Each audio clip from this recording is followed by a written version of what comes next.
دیکھیں نوید صاحب جو ہے خزانہ میں رہے اپنی حکومت کے دنوں میں اور کمپیٹنٹ ترین لوگوں میں سے ہیں، لیکن دیکھیں میں ان سے ڈفر کروں گا یہاں پہ.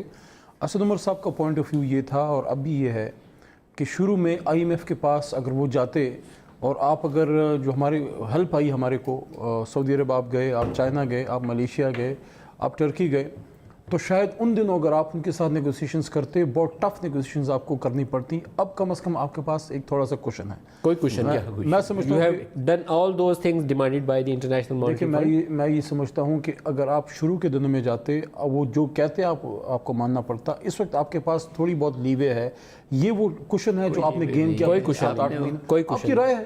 لیکن اسد عمر صاحب is of the strong firm view کہ ان دنوں میں اگر آپ جاتے تو آپ کو بہت بڑا مسئلہ پیدا ہوتا ان دنوں میں. بعض اوقات ویوز بڑے کاسٹلی ہو جاتے ہیں، اس وقت ہم کاسٹ پے کر رہے ہیں. دیکھیں you have to trust a person جس کو آپ نے ایک رسپانسبلٹی دی ہے، آپ کو اس کو ٹرسٹ کرنا پڑے گا.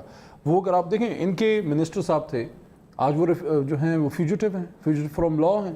کیا وہ کر کے گئے ہیں؟ مطلب کون سا وہ کارنامہ کر کے گئے ہیں کہ آخر کچھ تو وہ کارنامہ کر کے گئے ہیں کہ قانون سے وہ جو ہیں مفرور ہیں، قانون سے مفرور ہیں، پاکستان سے باہر وہ بھاگے ہوئے ہیں. بہرحال میں یہ سمجھتا ہوں کہ ہم نے اپنی بھرپور کوشش کی ہے کہ وہ بیمار معیشت، وہ تباہ حال معیشت، کیا اس پہ کبھی کوئی بات کرنا پسند کرے گا کہ یہ جو ابھی ہمیں یہ بتا رہے ہیں، بیرسٹر صاحب فرما رہے تھے کہ 2 ارب یا 1.5 ارب یا 2.5 ارب دن کا ہم لے رہے ہیں سرکولیٹڈ. پہلی بات تو یہ ہے، 2-3 فگرز ہیں. آپ کا سوال جو کرنا چاہ رہے تھے وہ رہ گیا، اسی پہ اب تھوڑا سا اس پہ بات کرتے ہیں. دیکھیں